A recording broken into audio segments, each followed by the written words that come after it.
Alright, let's go ahead and finish this thing. I got my music going in one ear, man. I missed it. I listen to music all the time when I draw, so it's a big thing for me. Music is a huge deal for me. We're gonna finally finish this baby. This dude, that's creepy. Oh man.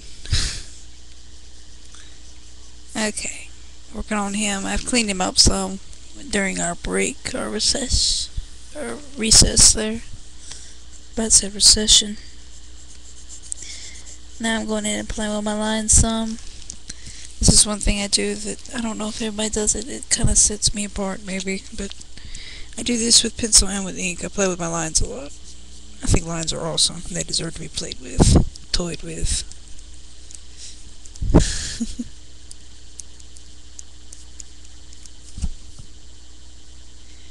And my song went off. I need to go get my empathy prayer from over there and listen to it instead, but... And that's one thing I recommended to my good buddies, Project Black, who I've become buddies with since I got on YouTube. I recommended to them listening to music to help them design a scene. When you're drawing a comic, which I know a lot of you are probably into that are watching this, when you're drawing a comic, the music you listen to can help set the scene a lot for you, help get you in the mood of the scene. So I recommend to them, especially with fight scenes, to listen to the right kind of music for the fight scene they're trying to write. I told them to decide what's going on in the fight scene and then decide what kind of mood it should have. So that's one thing that may help you. I'm talking about something that doesn't relate to faces at all, but see, I'm still playing around with cleaning it up some. And I'm going to go in and do something that signifies to me almost the end of drawing this character. This character, Joey, my character, dude, comic dude. He's an oddball, but he has this little thing on the side of his jaw here, a scar. And it's significant in the story, and it's, for me, it's like the cherry on the cake, or the icing on the cake, whatever. For drawing him is getting that in there, and putting that in, that's kind of like signifying towards the end for me, for him. And so, if y'all can see that, here's his little mark. And it does not look like a traditional scar. I'm not even going to play with you there. It's not meant to look like a real scar, so don't worry, I'm not stupid. I know. I'm still messing with him some. This is how I do it. I just erased his mouth completely again. Don't worry, that's just part of the process for me. It's not because I absolutely hated it, it's just because it wasn't exactly what I wanted. So I went and erased it and I did it again. And I think I do like this one better. Tell me what you think. You like that better? So, his head's an interesting thing to draw for me because most of his hair is on one side. Sometimes he looks a little lopsided. I'm going to go and do this here. I think that'll help with that if I put in that hair there. I don't want him to look lopsided. That's not cool.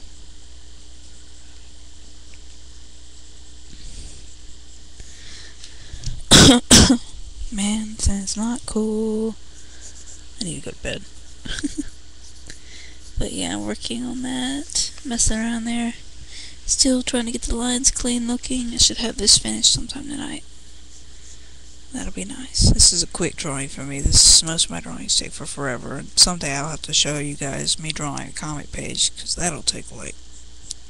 I don't even want to know how many tutorials, man. Those pages take forever. That's why they don't come out very often. Man.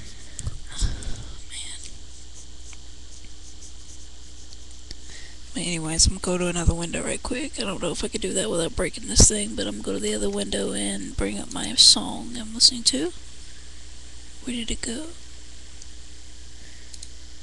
Alright. I'm happy. I'm listening to a song I favorited not too long ago that my brother showed me called Ghost Ride It by Mr. Fab, I think. It's a cool song.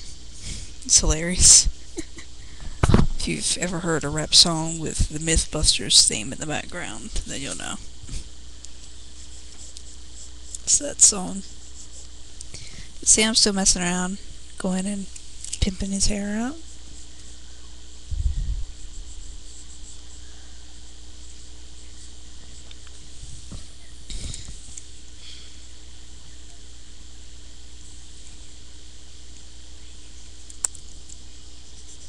Alrighty, there we go. I'm going in messing with his shoulders some. For me, I often draw the head and the shoulders and just draw that because that's what I'm used to drawing. When I want to work on the face of a character, I go in and draw the head, the neck, and the shoulders. Because for me, the shoulders and neck are also pretty important in positioning the head and which way the character is looking, and also it can also portray the emotion in the character's face. If you draw your shoulders so that it looks like he's looking back over his shoulder, then you're going to have a different expression going on, like shocked looking expression, or like expression, kind of a funny looking expression, like they're looking back at somebody, So I usually draw the shoulders in at the same time as I'm drawing the face.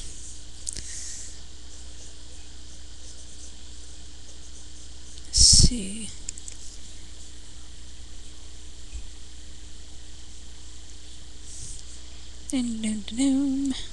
Elevator music. Hunter, you a bit quiet. You're being a good boy. Now go. Get out the car. Let it roll. This is the only tutorial on YouTube. You get music at the same time. Singing. But yeah, that's pretty much Joey. Oh, I need to go in and do his eyes some more. This is the part I forget sometimes. I just draw the outline of his eyes. I don't go in and do anything. And then I realize that I'm like, oh. But yeah, you see that he's still got little hollow circles going on there, so I'm going to work on a pupil. And I go in with that. I'm very cautious about how I do this, because sometimes it ends up making him look funny. But usually what I draw is I draw the basic pupil, and then I go in with the shadow over the top. Oftentimes I shy away from doing the little circular highlight that a lot of anime and stuff has.